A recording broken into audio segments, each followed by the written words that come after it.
Dan jika kamu memberikan balasan, maka balaslah dengan balasan yang sama dengan siksaan yang ditimpakan padamu.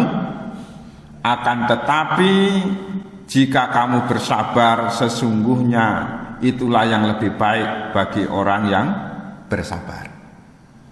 An-Nahl ayat 126.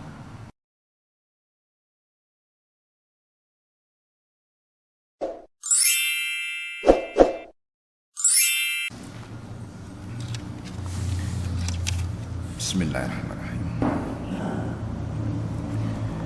Assalamualaikum warahmatullahi wabarakatuh. Alhamdulillahirabbil alamin. Asyhadu an la ilaha illallah wahdahu la syarikalah wa asyhadu anna Muhammadan abduhu wa rasuluh. Allahumma salli ala Muhammad wa ala ali Muhammad. Bapak Ibu para jamaah rahimakumullah, pertama-tama marilah kita panjatkan puji syukur kehadirat Allah Subhanahu wa taala, karena dengan nikmat yang telah diberikan Allah kepada kita sekalian, sehingga kita masih bisa melaksanakan salat subuh berjamaah di masjid ini dengan keadaan sehat walafiat, dengan keadaan bergembira yang dilandasi dengan keimanan dan ketakwaan kita kepada Allah Subhanahu wa taala. Semoga apa yang kita lakukan ini selalu mendapatkan ridho dari Allah Subhanahu wa taala. Amin ya rabbal alamin. Salawat serta salam semoga Allah senantiasa mencurahkan pada junjungan kita Rasulullah sallallahu alaihi wasallam. Dan tidak henti-hentinya marilah kita dalam hati yang paling dalam kita selalu berdoa mendoakan saudara-saudara kita yang seiman, sahabat kita, para handetolan kita, agar apabila ada yang hari ini mendapatkan kesulitan, pada kesempatan ini lebih khusus kepada jamaah kita, yaitu Bapak Nafian, sekarang ini berada di rumah sakit.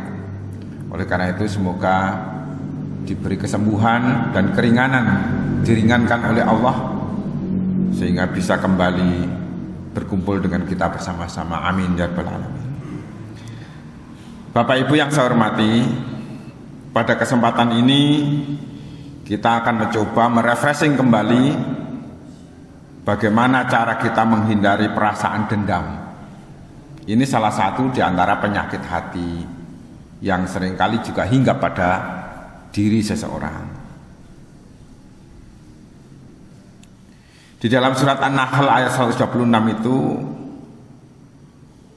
disebutkan, A'udzubillahi minasyaitonir rajim, wa in aqabtum fa'aqibu bimithli ma uqibtum bih.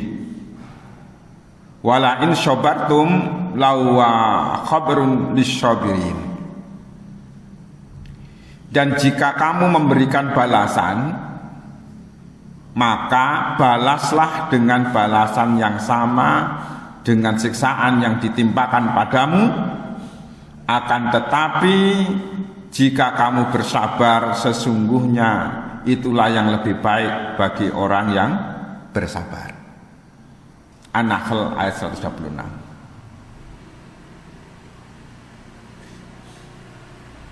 Para jamaah rahimakumullah,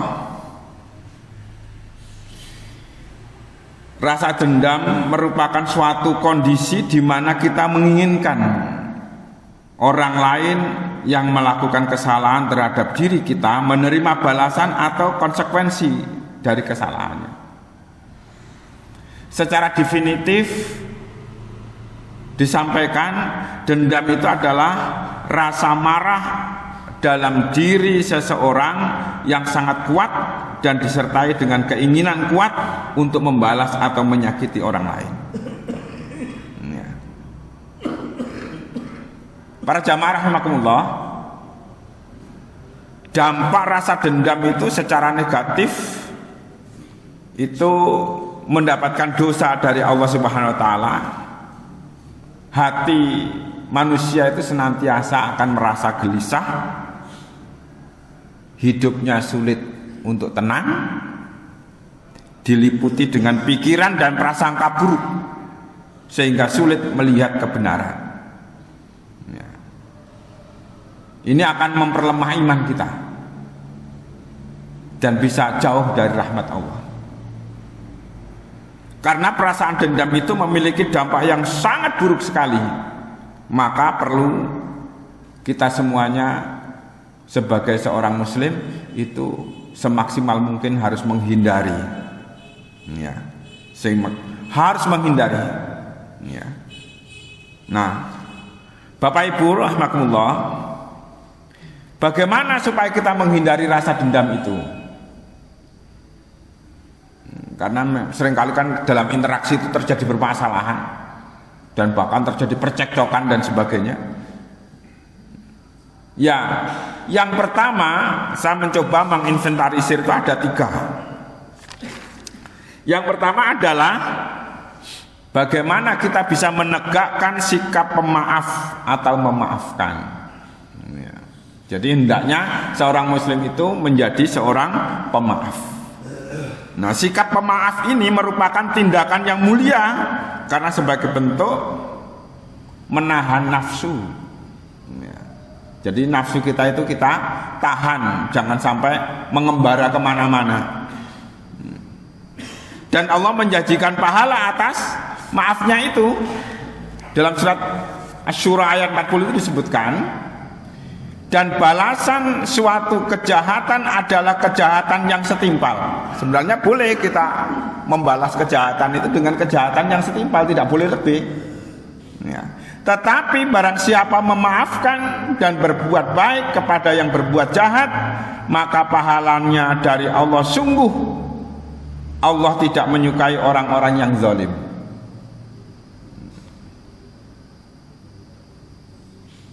Kemudian disusul dengan hadis yang diriwayatkan oleh Muslim, tidaklah Allah menambahkan kepada seorang hamba sifat maaf, melainkan akan semakin memuliakan dirinya. Disinilah letak daripada bahwa Islam itu adalah agama yang penuh dengan kasih sayang. Jadi kalau ada yang mengklaim agama saya itu ya agama kasih sayang, Islam juga iya sama. Islam juga agama kasih sayang. Tapi kadang-kadang kan kita nggak mampu menjelaskan di mana letak kasih sayangnya itu, dasarnya apa kasih sayangnya itu, gitu. Kalau kita kembali kepada Al-Quran dan Sunnah Rasul, maka akan ketemu dalam surat Asy-Syura 40 itu, dan sebelumnya juga sudah dijelaskan bahwa kita itu dilarang atau diberikan solusi agar tidak membalas setiap ada sebuah kedzaliman. Artinya apa? Tidak boleh membalas apabila kita itu memaafkan, itu jauh lebih mulia, ya. Makanya Islam itu tidak pernah mengumandangkan sebuah peperangan tatkala tidak diserang. Dari tarikh Islam, kalau kita menyelidiki tentang perang dalam Islam, itu sebenarnya banyak bertahan, mempertahankan diri, bukan menyerang, bukan ekspansionis. Jadi kalau ada orang yang mengatakan bahwa Islam itu dulu ekspansionis di Timur Tengah, itu tidak, ya. Kalau Bapak Ibu pernah membaca tentang bagaimana sejarah perang Khandaq, kenapa sampai bisa membuat parit yang seperti itu, harus membuat parit seperti itu dalam rangka mempertahankan. Bapak Ibu yang saya hormati, yang kedua, mengapa kita ini tidak diperkenankan untuk dendam itu, bagaimana supaya kita menghindari rasa dendam itu adalah kita ini harus banyak berzikir dan berdoa, ya. Jika perasaan dendam itu memuncak hendaknya banyak berzikir atau ingat kepada Allah. Niscaya Allah itu akan memberikan ketenangan kepada kita. Dalam surat Ar-Ra'd ayat 28 disebutkan, yang seringkali dibaca di mimbar ini, ya, di sana diterjemahkan, yaitu orang-orang yang beriman dan hati mereka menjadi tentram dengan mengingat Allah. Ingatlah, hanya mengingat Allah hati menjadi tentram. Zikrullah, ingat kepada Allah, ingat kepada Allah. Ya. Kalau kita membaca 40 hadis utama yang ditulis oleh Imam Nawawi, itu kan ada salah satu. Tatkala seseorang itu marah, hendaknya cepat mengambil air wudhu. Kemudian mengambil air wudhu, mensucikan diri ini, kok masih belum bisa juga cepatlah kita segera setelah wudhu bersolat. Kok masih belum juga, sampai yang terakhir itu agar kita itu merebahkan diri, ya, ke lantai. Karena apa? Tatkala ketegangan itu tinggi, maka harus didekatkan dengan tanah. Makanya Bapak Ibu yang saya hormati, ya, para ahli listrik itu apabila ingin menyambung listrik, mesti di rumah itu ada groundnya. Lah, ground ini adalah untuk membuang, ya, membuang tegangan-tegangan itu. Ya. Itulah Bapak Ibu yang saya hormati, mengingat kepada Allah, zikrullah. Ya. Dalam sebuah hadis yang diriwayatkan oleh Muslim juga, dalam Sahih Muslim itu, takutlah kepada doa orang-orang yang teraniaya, sebab tidak ada hijab antaranya dengan Allah untuk mengabulkan. Makanya berbahayanya tatkala seseorang itu terdolimi oleh orang lain, kemudian orang yang terdolimi itu berdoa, ya, itu bahayanya di situ. Itulah sebabnya, dan dampaknya luar biasa, karena tidak ada hijab antara manusia dengan Allah itu, maka doanya langsung. Itulah Bapak Ibu yang saya hormati, bahayanya tatkala seseorang itu didolimi, kemudian orang itu berdoa minta balasan. Tetapi bersabar itu lebih hebat, ya. Makanya ucapan-ucapan orang yang terdolimi itu berbahaya sekali. Kemudian Bapak Ibu yang saya hormati, yang ketiga yaitu berperilaku baik. Janganlah membalas dendam dengan orang yang mendolimi, tetapi perlakukanlah ia dengan baik atau kebaikan itu, maka akan tercipta kedamaian. Ya. Dalam surat Al-Fussilat itu ayat 34 itu disebutkan, dan tidak sama kebaikan dengan kejahatan. Tolaklah kejahatan itu dengan cara yang baik, sehingga orang yang ada rasa permusuhan antara kamu dan dia akan seperti teman yang setia. Ya. Bapak Ibu yang saya hormati, memang tiga hal itu sulit, ya, sulit untuk kita lakukan. Karena apa? Manusia punya nafsu.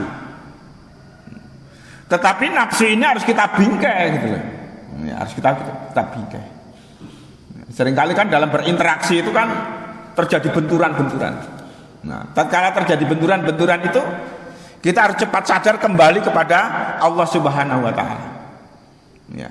Sesulit apapun, ya, dalam kehidupan ini, itu adalah bentuk ujian daripada Allah Subhanahu wa taala untuk menuju seorang yang mulia, seorang yang mempunyai martabat, seorang yang memiliki keberadaannya itu memang sangat diharapkan. Itu adalah ujian kita semuanya, ya. Ujian didolimi orang itu juga ujian, ya. Tatkala seseorang itu didolimi orang lain, mari kita ingat dan sadar bahwa Itu semuanya adalah ujian yang harus kita selesaikan dengan cara yang bijak, dengan cara yang santun, dengan cara yang elegan, dan pada akhirnya kehidupan ini dalam berinteraksi bisa berjalan normal kembali.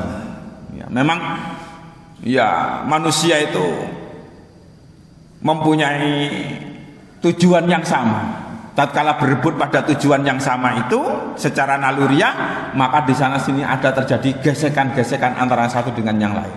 Dan itulah Bapak Ibu yang saya hormati, ya harus kita selesaikan bersama-sama. Dengan pendekatannya apa? Pendekatannya kembali pada pendekatan ilahiyah, pendekatan spiritual, dan pada akhirnya kedamaian itu bisa dapat terwujud dengan sebaik-baiknya. Semoga Allah senantiasa memberikan jalan keluar setiap ada permasalahan yang kita hadapi, sehingga antara kita sesama manusia ini bisa berjalan sebagaimana yang diharapkan. Amin ya rabbal alamin. Akhirnya Bapak Ibu yang saya hormati, semoga apa yang kita lakukan ini selalu mendapatkan rahmat dan berkah dari Allah Subhanahu wa taala. Kurang lebihnya mohon maaf. Wabillahi taufiq wal hidayah. Assalamualaikum warahmatullahi wabarakatuh.